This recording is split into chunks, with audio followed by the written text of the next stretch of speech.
साईं असां कानपुर में तॾहिं आया हूँ त हितों जो MP सरदार मोहम्मद बख्श खान मार आहे। साईं असां सभ खां पहिरियों त सरदार मोहम्मद बख्श खान खे हीउ पैगाम ॾियणु चाहींदासीं, साईं तव्हां वटि हज़ारे माण्हू खानगढ़ मां लंगर वठणु ईंदा आहिनि, खाई त वेंदा आहिनि पर वठणु बि ईंदा आहिनि।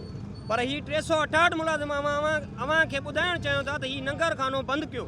तव्हांखे इन लंगर हलण जी ज़रूरत न आहे। जे कंहिंजे ॿचड़नि जो कपिड़ो लाथो अथव, जे कंहिंजी रोटी खसी अथव, हे 368 मुलाज़िम दर बदर आहिनि।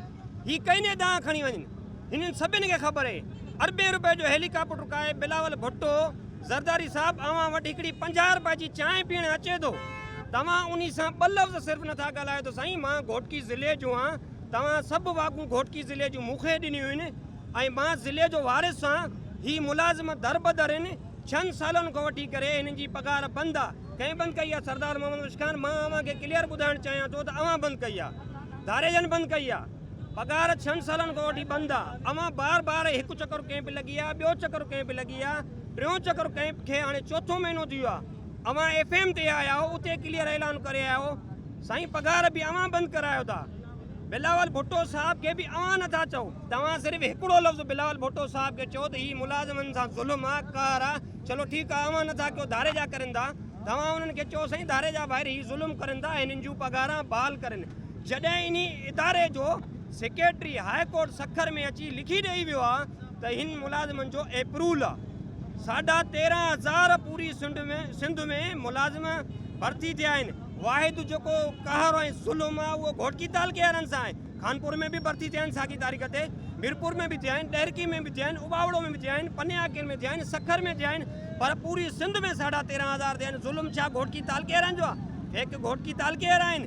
हालांकि उन इदारे जो सेक्रेटरी क्लियर हाई कोर्ट में लिखी ॾेई वियो आहे त हिननि जो अप्रूवल आहे, हे मुलाज़िम हक़ीन। सो ख़ुदारा सरदार मोहम्मद बख्श खान, अव्हां असांखे इहो अर्ज़ु ज़रूरु रखंदासीं त अव्हांखे क़ुर पाक बि हथ में ॾिनो वियो आहे। जेतिरा बि जामिया मस्जिद में क़ुर पाक पिया अव्हांखे सभु ॾिना विया। अव्हां उन क़ुर पाक ते वाइदो कयो आहे त मां हिन मुलाज़िमनि जी सैलरी बहाल कराईंदुमि, इहे मुलाज़िम इंशाअल्लाह बहाल कराईंदुमि। सो उन क़ुर पाक जे तुफ़ैल अव्हां पंहिंजे वालिद साहब सखी सरदार मोहम्मद बख्श खान, सरदार ग़ुलाम खान जे तुफ़ैल हिन मुलाज़िमनि जूं पघारां बहाल करायो। कानपुर मार आया हूँ, 4 महीना थिया आहिनि असांजी कैंप एहतिजाजी कैंप पाकिस्तान पीपल चौक ते वेठा आहियूं। सो अॼु असां कानपुर मार सरदारनि ॾे दां खणी आया आहियूं त साईं तव्हां असांजी ॻाल्हि आला ईमाननि ताईं छो नथा पहुचायो? तव्हां पाकिस्तान पीपल्स पार्टी में मौजूदु आहियो, तव्हां जेको असांजे लाइ जेकॾहिं ॻाल्हाईंदो आसिफ़ ज़रदारी साहब सां या बिलावल सां त तव्हांजी ॻाल्हि न ॿुधंदा। साईं असांजूं पघारूं 6 सालनि खां मुसलसल बंदि आहिनि। सो असां तव्हां ॾे उमेदु सम्झी आया आहियूं, आसरो सम्झी आया आहियूं कि तव्हां सरदार मोहम्मद बख्श खान मार साहब, सरदार अली गोहर खान मार साहब, सरदार अली नवाज़ उर्फ़ राजा खान मार साहब, तव्हां सखी जा सॾाईंदा आहियो। असां तव्हांजे शहर में तव्हांजे दर जे आॾो दां खणी आया आहियूं त हिन वक़्तु जेके म्यूनसिपल कमेटी जा अख़्तियारात आहिनि उहे जाम ॿाहिरनि जे हवाले आहिनि। छा तव्हांजी पीपल्स पार्टी में एतिरी बि ॻाल्हि नथी हले साईं? छा तव्हांजी पीपल्स पार्टी आसिफ़ ज़रदारी साहब आहे या फ़रियाल टालपुर साहिब आहे, बिलावल भुट्टो ज़रदारी साहब आहे, उहा तव्हांजी ॻाल्हि ॿुधनि ई कोन था साईं। सो महिरबानी कयो, असांजूं जेके मुश्किलात आहिनि दूरि कयो, असांजूं पघारूं बहाल करे असांजी मायूसी ख़तमु कई वञे, महिरबानी। जेके घोटकी में 4 महीननि खां असांजी एहतिजाजी कैंप जारी आहे, जेके 6 सालनि खां असांजी जबरी पघारूं बंदि आहिनि, उन मुताबिक़ असां हिन वक़्तु कानपुर मार प्रेस क्लब पहुता आहियूं। असांजूं पघारूं जेके आहिनि धारे जा ॿार आहिनि जबरी तौरु बंदि कयूं आहिनि।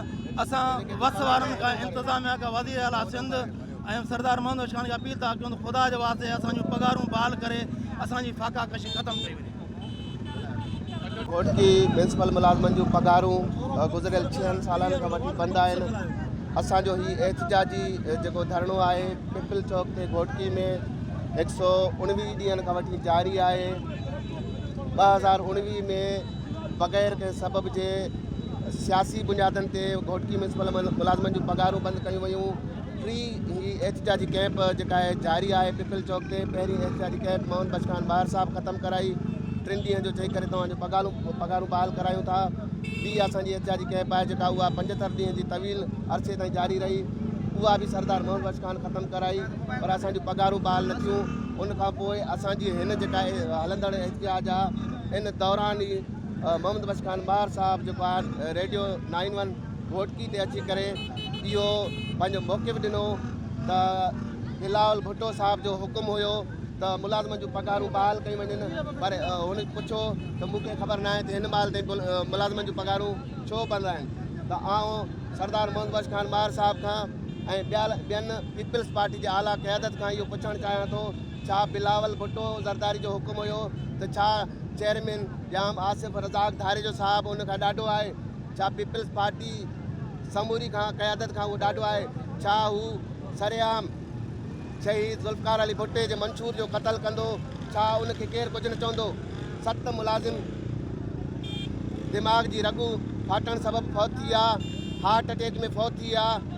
आउं पुछणु चाहियां थो त उनजो नोटिस केरु वठंदो? बिलाल साहब, पंजाब में कल्ह 1 या 2 माण्हू जेको आहे गटर में किरी फौत थिया आहिनि, त पूरी पंजाब जेका आहे वज़ीर आला पूरे पंजाब खे मथे ते खंयो आहे ऐं उन्हनि मथां FIR थियूं आहिनि। मां बिलाल साहब खां पुछणु चाहियां थो, 7 मुलाज़िमनि जे क़तल जो केस आहे इहो आख़िर कंहिं मथां दाख़िल कयो वञे। मां मुतालबो कयां थो हिकु भेरो ॿीहर सरदार मार साहबनि खां त अव्हां पीपल्स पार्टी में आहियो, तव्हां ॾे असां पैदल मार्च कयानी, अॼु असां खानपुर मार प्रेस क्लब ते बि पहुता आहियूं। असां मुतालबो कयूं था तव्हां खां त तव्हां असेंबली में ॻाल्हायो, तव्हां नेशनल असेंबली में ॻाल्हायो, तव्हां सिंध असेंबली में ॻाल्हायो।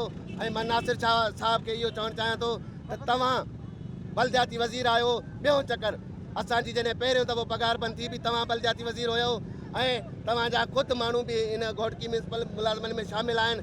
मां अव्हांखे इहो पुछणु चाहियां थो त छा तव्हांखे बलदियाती वज़ीर रहण जो हक़ आहे? तव्हां पंहिंजे 5 मुलाज़िमनि जूं पघारूं बहाल नथा करे सघो। तव्हांजो चेयरमैन तव्हांजे चवण में न आहे, तव्हांखे बकरियूं चारणु घुरिजनि बजाए जो तव्हां बलदियाती वज़ीर थिया वेठा आहियो। मां इहो ऐलान कयां थो त पनवा किल में 10 तारीख़ ते असांजो एहतिजाजी धरणो रखियलु आहे। उन खां पोइ 10 तारीख़ ते असांजो सखर प्रेस क्लब ते धरणो